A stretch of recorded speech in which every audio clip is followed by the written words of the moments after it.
في تصريح للقاهرة 24 أحمد شوبير أسطورة حراسة المرمى في المنتخب.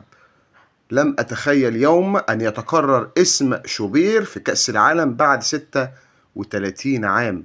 رؤية مصطفى مع المنتخب منحتني مشاعر مختلطة ما بين الفخر والفرح والقلق. مصطفى أفضل مني كتير ويمتلك رؤية مميزة للملعب ويجد اللعب بقدمي. دائما أنصح مصطفى وأقول لي استمتع بأي مباراة. أتمنى أن يتخطى إنجاز مع منتخب مصر في كأس العالم.